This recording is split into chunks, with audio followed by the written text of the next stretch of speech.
नमस्कार, मैं हूं आपके साथ गौरव राजेंद्र। बुलेटिन की शुरुआत करते हैं। गोरखपुर में सीएम योगी आदित्यनाथ ने शनिवार को गोरखनाथ मंदिर परिसर में जनता दर्शन के दौरान लोगों की समस्याओं को सुना और इस मौके पर सीएम योगी ने सभी की समस्याओं के निराकरण के आदेश संबंधित अधिकारियों को निर्देश दिए।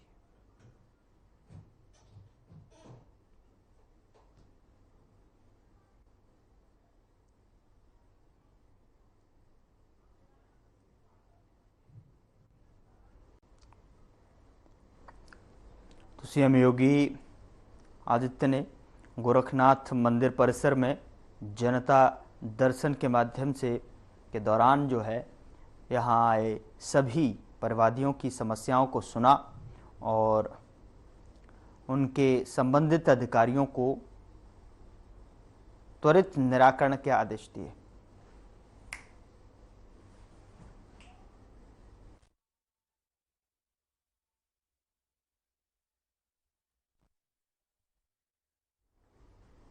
उधर केंद्र में मोदी सरकार के 11 साल पूरे हो चुके हैं, जिसे लेकर लखनऊ के होटल ताज में साधना ग्रुप ने एक कार्यक्रम का आयोजन किया और एक कार्यक्रम के आयोजन के दौरान जो है इस कार्यक्रम में यूपी की सरकार के पर्यटन एवं संस्कृति मंत्री जयवीर सिंह समेत जो है कई जानी मानी हस्तियों ने शिरकत की।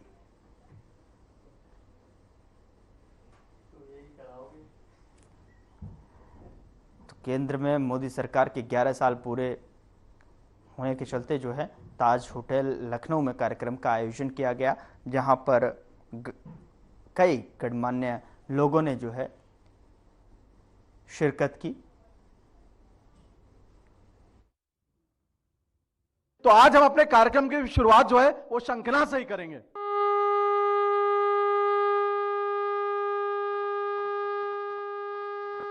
धन्यवाद। अब मैं चाहूंगा हमारे आदरणीय मंत्री जी कृपया मंच पे आए और हम उनसे सेशन की शुरुआत करें, क्योंकि बहुत कम ही अवसर मिलता है हमें जब आदरणीय मंत्री जी ने जो 11 वर्षों में खास तौर से जो काम हुए हैं और जो इन्होंने अपने मंत्रालय में काम किए उसके बारे में आपको अवगत कराएंगे। मंत्री जी, आपका सबसे पहले बहुत बहुत स्वागत है साधना समूह के इस आयोजन में, और आपने अपना समय दिया उसके लिए हम पूरी आत्मा से आपका बहुत बहुत धन्यवाद देते हैं। और हम चाहेंगे कि कार्यक्रम की शुरुआत करें। 11 सालों के लिए कि में जो काम हुए हैं उसके बारे में हमारे दर्शकों से प्लीज बताएं। पहले तो भाई ब्रजमोहन जी को बहुत बहुत धन्यवाद, कृतज्ञता कि आज बहुत सारे साधना समूह के दर्शकों के सामने देश और प्रदेश की सांस्कृतिक और पर्यटन की गतिविधियों को रखने का आपने अवसर दिया। आपका बहुत बहुत आभार, धन्यवाद। जैसा कि सब लोग अवगत हैं कि 2017 से पहले उत्तर प्रदेश की पहचान बीमारू राज्य के रूप में, दंगाई प्रदेश के रूप में, आतताइयों के रूप में जानी जाती थी। स्थिति यहाँ तक थी कि न प्रदेश में कोई निवेशक अपने निवेश को राजी होता था। विदेश छोड़ दो, अपने उत्तर प्रदेश के रहने वाले भी जो बड़े औद्योगिक घराने थे वो भी अपना निवेश उत्तर प्रदेश में करने के लिए राजी नहीं थे। गांव की कनेक्टिविटी हो, शहरों की कनेक्टिविटी हो, या प्रदेश से जो महत्वपूर्ण मार्ग है उनकी कनेक्टिविटी हो, जीर्ण शीर्ण टूटी फूटी सड़कों से प्रदेश की पहचान थी। बिजली में आपूर्ति में माना जाता था कि कब बिजली आई ये महत्वपूर्ण था, जाने का कोई समय नहीं। बिजली जाती ही थी, थोड़ी बहुत बिजली की उपलब्धता थी। जो पीड़ता था वही जेल जाता था, अपराधी थाने चलाने का काम करता थे। बल्कि सरकार के गिने चुने हर जिले में एक सुपर सीएम बना रखे थे जो पूरी सारी पावर वहाँ के प्रशासन की एक्सरसाइज करते थे। उन्हीं के इशारों पर उत्पीड़ित होने वाले व्यक्ति के साथ अन्याय होता था। सर, सबसे पहले तो आपका बहुत बहुत धन्यवाद। आज सौभाग्य है हमारे लखनऊ में आज आप मौजूद हैं। बात हो रही है सर आदरणीय प्रधानमंत्री श्री नरेंद्र मोदी जी के तीसरे कार्यकाल के पहले वर्ष की और 11 वर्षों के कार्यकाल की केंद्र सरकार में और पूरे देश में। सर, क्या कहना चाहेंगे सर आप? देखिए, मेरा अभी कुछ दिन पहले दैनिक जागरण और हिंदुस्तान अखबार में इस पे लेख भी मैंने लिखा था कि पिछले 11 साल में देश को जो एक करिश्माई, एक निर्णय लेने वाला, कठिन निर्णय लेके और उसको इम्प्लीमेंट करने वाला, और जो पूरी दुनिया में देश को एक आर्थिक सामरिक ताकत बनाने की जो सोच रखने वाला हमारा जो नेतृत्व है माननीय प्रधानमंत्री नरेंद्र मोदी जी के रूप में, वो एक अद्भुत है। और जो एक निष्क्रिय प्रशासन था, जो एक निष्क्रिय प्रशासन था 11 वर्ष पहले, उसको उन्होंने पूरी उसी मशीन को, देखिए ये कोई उन्होंने मशीन नहीं बदली, सिर्फ जो उनकी एक टीम थी वो चेहरे बदले, इंस्टीट्यूशन वही रहे, संस्थाएं वही रहीं। उन्हीं संस्थाओं से उन्होंने एक नेतृत्व दिखाकर, एक निर्णय लेने की क्षमता दिखाकर आज इतना बड़ा परिवर्तन किया है। मैं आपको ये बताऊं, मैं अभी इंग्लैंड की कैम्ब्रिज यूनिवर्सिटी में इसी विषय पे बोलने के लिए गया था, तो वहाँ भी मैंने लोगों को बताया कि आज देखिए 2014 से पहले 2014 में हमारी जो अर्थव्यवस्था थी वो दुनिया की 10वीं 11वीं अर्थव्यवस्था थी, और आज हम चौथी अर्थव्यवस्था से तीसरी अर्थव्यवस्था बनने जा रहे हैं। चौथी हो गई, तीसरी बनने जा रहे हैं। बहुत बड़ा परिवर्तन है। हमारे साथ एक और गेस्ट हमारे सेशन में मौजूद हैं, आचार्य विजय वर्मा जी हैं। 11 साल बेमिसाल हमने आज का प्रोग्राम का कंसेप्ट रखा है। 2014 में देश के प्रधानमंत्री आदरणीय श्री नरेंद्र मोदी जी ने उन्होंने पदभार ग्रहण किया और उनके तीसरे कार्यकाल का पहला साल 9 जून को समाप्त हो जाता है। क्या लगता है आपको कि आदरणीय प्रधानमंत्री मोदी जी के लिए आने वाला समय कैसा है, और वही हमारे देश के ऐसे प्रधानमंत्री क्यों बने या कैसे बन पाए? मोदी जी के बारे में मेरे पास बहुत सारी चीज़ें हैं कहने के लिए, और इसके लिए तो पूरा एपिसोड हमको बनाना पड़ेगा। लेकिन हमको जब उनकी कुंडली का हमने एनालिसिस किया था सबसे पहले, तो हमको एक ही चीज़ समझ में आई थी कि ये आदमी को देश के प्रधानमंत्री बनना है, और देश को बदलने के लिए इससे ज़्यादा सशक्त आदमी कोई नहीं हो सकता। एक तो उनके निर्णय लेने की क्षमता, कुंडली उनकी जो देखी, तो कुंडली को देख के मैं बहुत प्रभावित हुआ, और ईश्वर उन्हें अच्छा स्वास्थ्य लाभ दे। और अभी हमको लगता है कि बहुत कुछ ऐसी चीज़ें हैं जो 11 साल में पूरी नहीं हुई हैं, अभी बहुत बाकी है। और ऐसा मेरे को लगता है कि 47 से लेकर और अभी तक जितनी भी चीज़ें थीं, वो सिर्फ 11 साल की अगर हम देखें तो बहुत सी चीज़ें इतनी तेज़ी से, इतनी रफ्तार के साथ कई मुद्दों पे डिसीजन लिए गए। मेरा सौभाग्य है कि आपके चैनल के माध्यम से हम खुल के कह पा रहे हैं। मोदी जी की जो कुंडली है वो वृश्चिक लग्न की है, और लग्न में मंगल और चंद्रमा दोनों बैठे हुए हैं, और मंगल उनका शनि के नक्षत्र में होने की वजह से जैसे ही 2011 के आसपास से चंद्रमा की महादशा उनकी शुरू हुई, तो वैसे ही हमको ये समझ में आ गया था कि कोई जमीन से जुड़ा हुआ आदमी, जो एक जमीन में एक एक जगह का घूमा फिरा, लोगों की ज़रूरतों को समझने वाला, एक दूसरे की मनसा को समझने वाला, घर परिवार सब कुछ छोड़ के विचरण करने वाला आदमी, जगह जगह पे रहना, हर शहर में रहना, और मतलब इस तरह का आदमी ही देश को आगे लेके जा सकता है। मेरे को लगता है कि जो राजा की तरह के रहता हो तो वो तो राजा है ही है, लेकिन प्रजा बन के जो काम करने वाला हो वो समझ सकता है कि प्रजा की जरूरतें क्या हैं, तो वो मोदी जी का व्यक्तित्व है। और सर, सबसे पहले तो आपको बहुत बधाई कि आपने अभी निदेशक सूचना का पदभार ग्रहण किया है। Thank you. ये विभाग सीधे मुख्यमंत्री योगी आदित्यनाथ जी को सीधे रिपोर्ट करता है, और मुख्यमंत्री योगी आदित्यनाथ जी की जो छवि है वो 2017 से 19 में अलग हुई, 19 से 22 में अलग हुई, और अब 2025 में वो बहुत टॉप लेवल पे जा चुकी है। तो ऐसे पदभार को ग्रहण करके क्या कहना चाहेंगे आप सर? और बात 11 साल बेमिसाल की भी हो रही है, और 8 साल जो आदरणीय मुख्यमंत्री जी भी उसमें एक बड़े डिब्बे के रूप में शामिल हैं, तो क्या कहना चाहेंगे सर आप इस बारे में?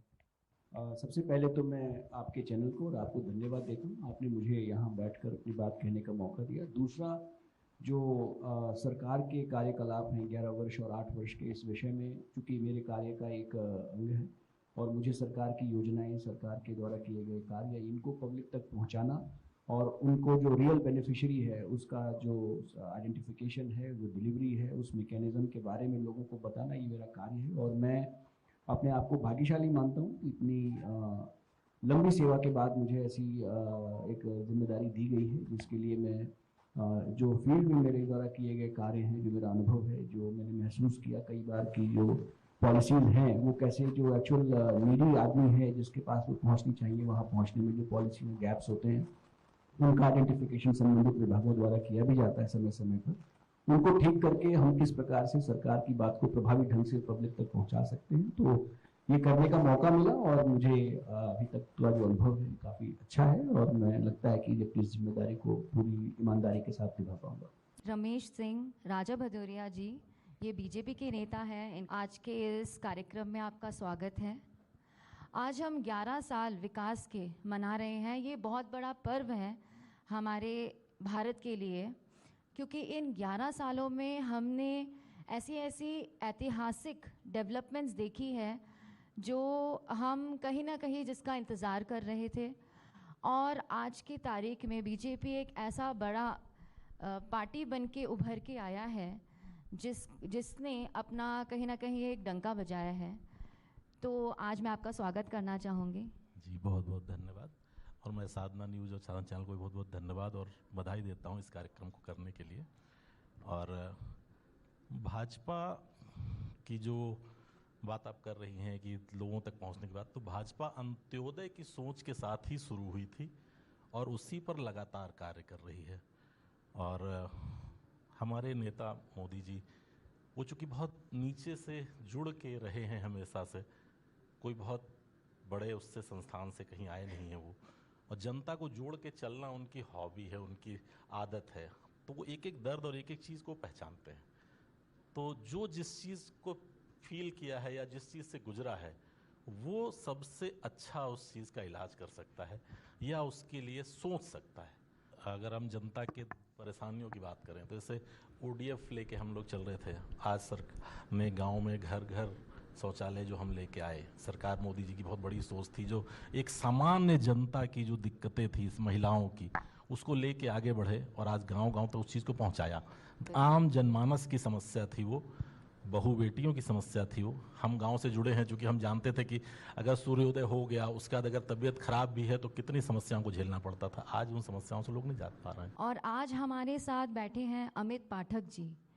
ये मेदांता हॉस्पिटल के एडमिनिस्ट्रेशन को पूरी तरह से देखते हैं और इनसे बढ़िया गेस्ट हमारे साथ आज नहीं हो सकता जो विकास मेडिकल, स्पेशली मेडिकल में जो विकास हो रहा है उसके बारे में बात कर सके।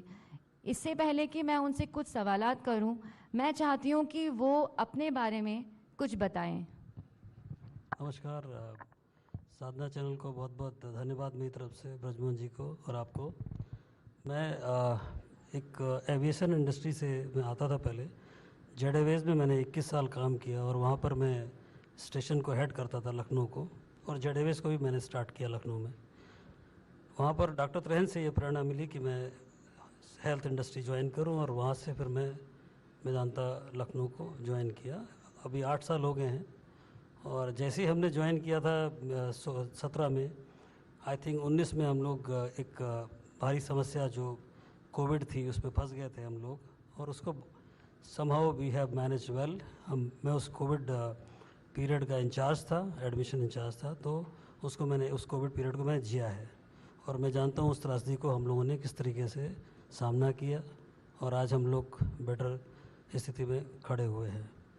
और अभी जो वेदांता में जो पार्ट है मेरा, मैं जहाँ पर एक हम लोगों ने एक कोड एक्स बनाया हुआ है वेदांता में। जो कोड एक्स होता है कि जब पेशेंट का अटेंडेंट या पेशेंट कहीं से भी जब उसको कोई प्रॉब्लम होती है या कोई कम्युनिकेशन गैप्स होते हैं, उनको वो ढूंढने में कोशिश करता है कि किसी से बात हो जाए हमारी, क्योंकि डॉक्टर तो अपना टेक्निकल चीज़ बता रहा है कि मरीज़ की हालत ऐसी है वैसी है, बट उसको जो फिल इन द ब्लैंक्स होते हैं जो वेदांता में या किसी भी हॉस्पिटल में होना चाहिए, मैं कहता हूँ, तो वो एक पॉइंट ऑफ कांटेक्ट है।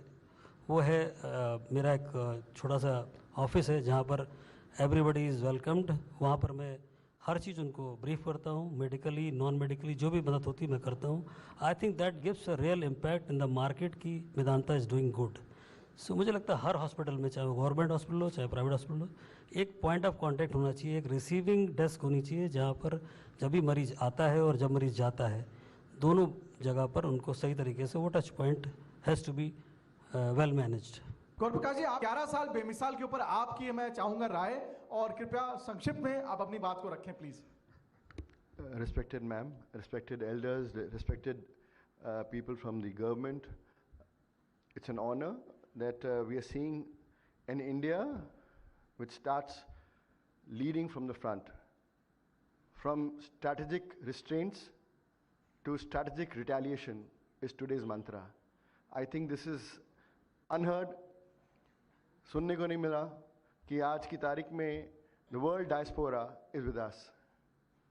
From Operation Balakot to Operation Sindoor, salute to the armed forces, salute to the leadership of our country that today we feel secured. This is a big change. From, I repeat again, from strategic restraints to strategic retaliation is the mantra of New India. Article 370, impossible, we did it. You see the direct transfers today to the underprivileged, bridging the divide of the rural India to the urban world, phenomenal. The direct transfer schemes have been outstanding. I think the world is looking at us to understand what are these transfers all about. From Jan Dhan Yojana to Ujjwala Yojana, you name it, to Jal Yojana, Aadhaar linking to 1.3 billion people. It's phenomenal. Your Ayushman cards, 5 lakh का आपको free मुफ्त इलाज मिल रहा है. कहाँ सुनने को मिलता है ये सब चीज़ें इतने वास्ट पॉपुलेशन में? And today from 2014 where we were the 11th largest economy, we have reached to 4th largest economy, surpassing Japan. That's achievement. हमारे साथ ओमकार शंकरधर जी मौजूद हैं। ये एक बहुत ही धार्मिक आदमी हैं। आज आप हमारे साथ बैठे हैं तो मैं सबसे पहले इसी के बारे में आपसे बात करना चाहूँगी। अयोध्या में जो इतना बड़ा हमारी सरकार ने एक इतना बड़ा अचीवमेंट लिया, इस पे आपका क्या दृष्टिकोण रहा? नमस्कार मैडम, मैं ब्रजमोहन जी और आप तनुश्री जी का बहुत बहुत स्वागत, धन्यवाद आप लोगों को कि मुझे आपने इस चैनल में आमंत्रित किया। मोदी जी के बारे में तो बस यही है कि 11 साल बेमिसाल, आपने नाम भी उनको ऐसा दे दिया। तो मैं यही कहना चाहूँगा कि मोदी जी, जैसे पहले कहा जाता था कि भारत सोने की चिड़िया, अभी भी मैं सुन रहा था तो भी यही चिड़िया कहा गया। तो पहले चिड़िया था, तो चिड़िया जब तक था तब तक खूब लूटा लोगों ने, खूब लूटा, अंग्रेज़ों ने खूब लूटा, सब ने खूब लूटा, जो क्योंकि सोने की चिड़िया थी वो। अब मोदी जी ने इसको बना दिया सोने का शेर। तो अब सोने का शेर जो है, इसके सामने आ करके कोई लूट के दिखाए, चिड़िया को तो लूट सकता है कोई भी, शेर को कोई नहीं लूट सकता। तो शेर के सामने आने के लिए शेर ही बनना पड़ेगा। तो शेर ऐसा कोई है नहीं जो मोदी जी के सामने टिक सके। और मोदी जी शेर ही नहीं है, वो बबर शेर है इस समय। तो उन्होंने जो करा है, और राम मंदिर की बात है, तो हमारा राम मंदिर का ये जो 500 साल बाद हमारे राम लला विराजमान हुए, तो इसके लिए एक ही बात मैं कहूँगा कि पहले राम लला टाट में थे और मोदी जी ने इनको ठाठ में कर दिया है। तो शक्तिपीठ सर्किट हमारे यहाँ है, विंध्यवासिनी धाम का बहुत ही अच्छी तरीके से पूरा संवरण किया गया है, विकास किया गया है, और अब जितने भी श्रद्धालु वहाँ जाते हैं वो उसका अनुभव प्राप्त कर रहे हैं। अब हम लोग जो है ललिता देवी जो शक्तिपीठ है, देवी पाटन शक्तिपीठ है, शाकुंभरी शक्तिपीठ है, इस तरीके के अन्य शक्तिपीठों का भी विकास पर्यटन की दृष्टि से कर रहे हैं, वहाँ पे पर्यटकों के लिए सुविधाएं स्थापित कर रहे हैं। तो ये जो 11 वर्षों में जो कार्य हुए हैं, ऐसा प्रतीत होता है कि इससे पूर्व ये सारे स्थल उपेक्षित से थे। पर्यटकों की आवाजाही की दृष्टि से अगर देखें तो बहुत कम लोग यहाँ आते थे। 2017 से लेकर के अब तक के जो पर्यटकों की आमद में वृद्धि हुई है वह अप्रत्याशित है, जो उम्मीद भी नहीं कर सकते थे, इतने पर्यटक आने लगे। 65 करोड़ का आंकड़ा पार कर गया, जो 10-12 करोड़ तक रहता था। और लोगों को अचंभित होकर कहना पड़ रहा है कि गोवा से अधिक लोग अयोध्या आते हैं, वाराणसी आते हैं अकेले। जितने देश दुनिया के लोग वहां जाते हैं उससे कई गुना हमारे इन स्थलों पर आ रहे हैं। एक तो कोविड के बाद में प्रत्येक व्यक्ति के मन में अपने जीवन के प्रति जो उसकी उत्कंठा है और साथ ही साथ जीवन के प्रति जो उत्साह है, उसमें एक विशेष प्रकार का संचार हम देखते हैं। और इसी वजह से इन सब आध्यात्मिक स्थलों की ओर लोगों की आमद बढ़ी है। तो उत्तर प्रदेश में 11 वर्षों में लगभग 2000 स्थलों पर हमने कायाकल्प का कार्य किया है। यहाँ पर चाहे बेंच हो, शौचालय हो, पेयजल व्यवस्था हो, यात्री हाल हो, लाइट्स हो, पहुंच मार्ग हो या वहाँ की लैंडस्केपिंग हो, दिशा सूचक हैं। वहाँ पर लाइट्स के साथ ही साथ जो बहुत सारे संकेतक हैं, वो सब कुछ प्रस्तुत किया गया है। और आपका स्वागत करते हुए मुझे बहुत गर्व महसूस हो रहा है। धन्यवाद। लखनऊ में लगातार दूसरी बार एक महिला मेयर बनी है और आपको सोशल मीडिया में इतना एक्टिव देख के मैं बहुत गर्व फील कर रही हूँ, क्योंकि मैं कल भी देख रही थी कि आप ऑन फील्ड थी और आप आंध्र प्रदेश से आए हुए लोगों को उनके साथ पूरा दिन रही हैं। और सबसे बढ़िया चीज़ मुझे ये लगी कि आप जन नागरिक को बोल रहे थे कि मैं नहीं आ पाई आपके भंडारे के लिए। मुझे इतना अच्छा लगा कि आप लोकल लोगों के साथ इतना जुड़ी हुई हैं। हर किसी को हर स्टेज पे पता है कि मेयर मैम सबके लिए क्या कर रही हैं। तो धन्यवाद। आप अपनी तरफ से बताइए कि यहाँ पे लखनऊ में जो ये प्रगति का इतना कार्य आप कर रही हैं, थोड़ा सा आप उसमें दृष्टिकोण अगर डाल सकती हैं तो। आप सभी को नमस्कार। मैं आज मुझे 2 साल पूरे हो गए हैं, मतलब हफ्ते भर पहले तीसरा साल शुरू हो गया है। 2 साल का मैं अपना एक एक दिन का हिसाब मैं जनता को दे सकती हूँ। मैंने जब शपथ ली थी तो सबसे पहले मैंने ये ठाना था कि स्वच्छता अभियान चलाया जाए। हमारे प्रधानमंत्री जी, हमारे पूज्य योगी आदित्यनाथ मुख्यमंत्री जी सब चाहते हैं कि शहर स्वच्छ हो, तो स्वच्छता के लिए मैंने अपनी तरफ से भरपूर प्रयास किया है। और मुझे लगता है लखनऊ की जनता बैठी है, स्वच्छता पे काफ़ी काम हुआ है। लखनऊ नगर निगम में पहले डीजल पेट्रोल से गाड़ियाँ चलती थी, 1250 ईवी गाड़ियाँ यहाँ लगा दी और 6 महीने के अंदर अंदर जो शेष गाड़ियाँ बची हैं 400-500, वो भी समाप्त हो जाएंगे। सिर्फ यहाँ इलेक्ट्रिक व्हीकल ही चलेंगे, जिससे प्रदूषण में भी कमी आएगी। दूसरा, सदियों से जो कल आंध्र प्रदेश के मंत्री जी आए, आंध्र प्रदेश के मुख्यमंत्री जी ने स्पेशल लखनऊ भेजा और उससे पहले ब्राज़ील सरकार के भी प्रतिनिधित्व यहाँ आए थे। सिवरी एक गांव है जो सरोजनी नगर विधानसभा में है।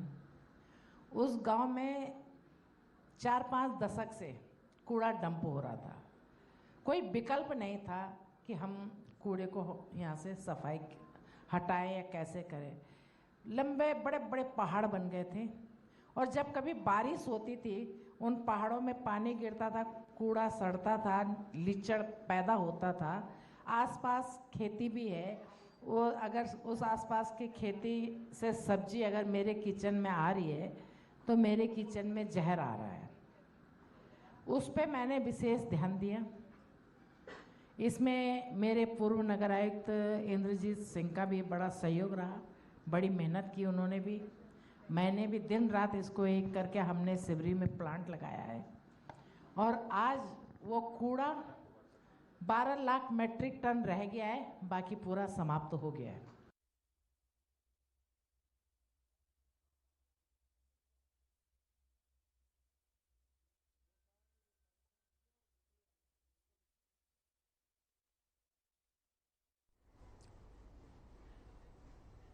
फिलहाल बुलेटिन में इतना ही। नमस्कार।